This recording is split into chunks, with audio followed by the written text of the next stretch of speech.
Good evening, Cristalla. Good evening, Jack. How are you? I'm very well. How's your week going? Pretty good. And yours? Pretty good, pretty good. Lots to do. It's the sort of the pre-Christmas rush, no? It's starting. The end of the world as you know it. Yeah, lots to do. So what did you like this week in the newsletter?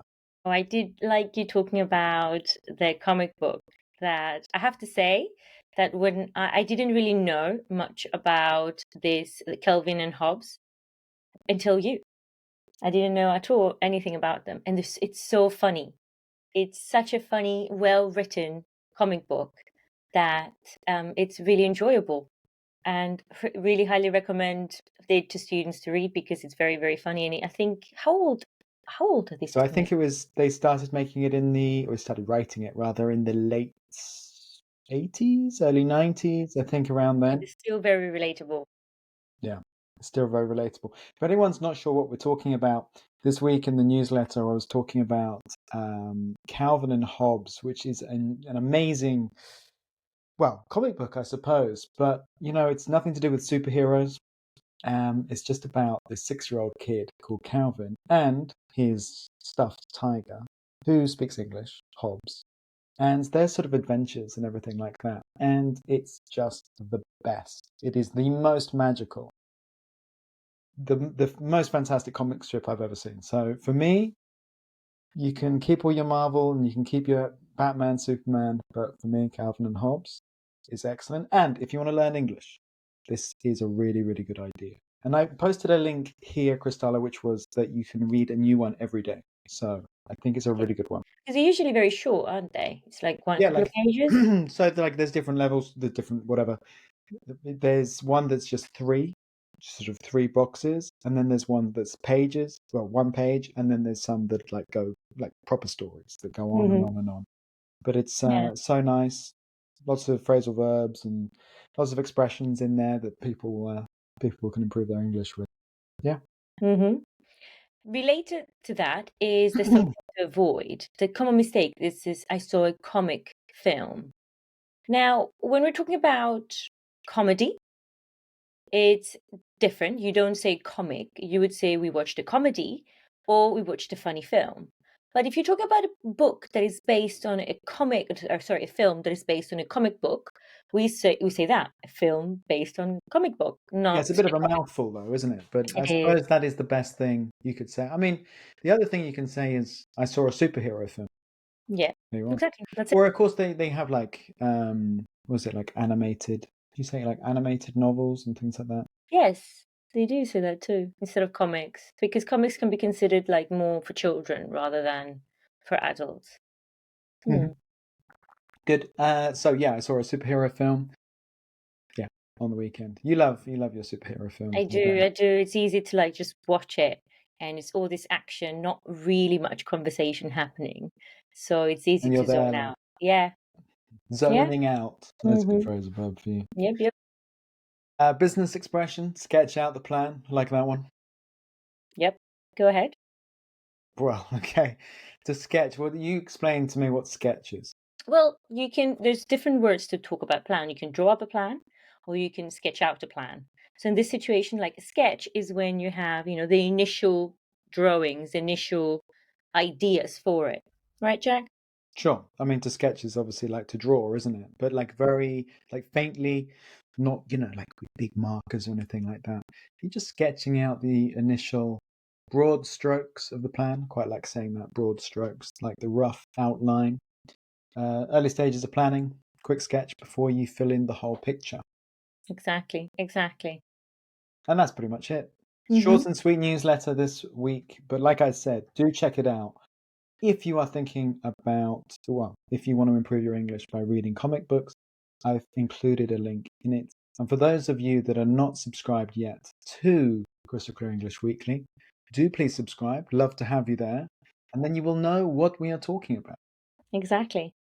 We have a video there recommended as well. That's one of the videos I made a few days ago, which is different ways to translate the verb evitar. So if you doubt how to use the verb evitar in English, please watch the video so you can have a better understanding. Can't help and avoid, yeah? Can help and avoid. Exactly. So let's talk about the expressions that have come up this week. Would you like to go first, or shall I? No, you go first. Ladies first. So, one of the most common expressions I teach is when students usually say 1 week yes, 1 week no, which could be fine, but it's not really what we say in English. So, una semana sí, una semana no is every other week. And this can apply for many different things. For example, we go to England every other Christmas, or we visit my parents every other Easter, or we go to the cinema every other month, meaning 1 month yes, 1 month no. It can apply to many different scenarios, not just week. But it means every alternate one. Alternative, alternate, I think you could say. Tomato, tomato. So that is every other week. Una semana sí, una semana no. Exactly. So don't say 1 week yes, 1 week no, 1 day yes, 1 day no. Whatever you're going to say, just say every other, and then week, month, year, etc. Christmas in our case. Very nice. I like that. I had a simple one. This is one I quite like to talk about, especially when people are talking about their teams at work. To pull your weight. Ooh, that's a good one. Yeah. Do you pull your weight, Cristana? I hope I do. So if you imagine you are rowing, okay, remando, no, in a little boat, and if you pull your weight, you are taking care of your own weight. You are taking care of your responsibilities. You are not leaving it up for others to do. Exactly. Yeah. You're contributing your contribution, the one that corresponds to you. Exactly. You're taking care of your responsibilities. You're making your contribution. No one else is having to make extra effort because you're not doing your bit. Exactly. So that would be you're pulling your weight. Or often when someone's complaining about someone in their job and their team, etc., they might say, well, they're not pulling their weight. Yep. I don't want that to happen. Some people are like that. But what can we do? What can we do? People have bad days. So my next expression is, I love this one.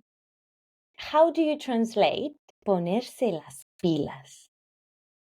Now, or espabilar, I think. I love that one because people use it a lot in Spain, espabila. And in English, there are different translations, but the one I like the most is to sharpen up. To sharpen up.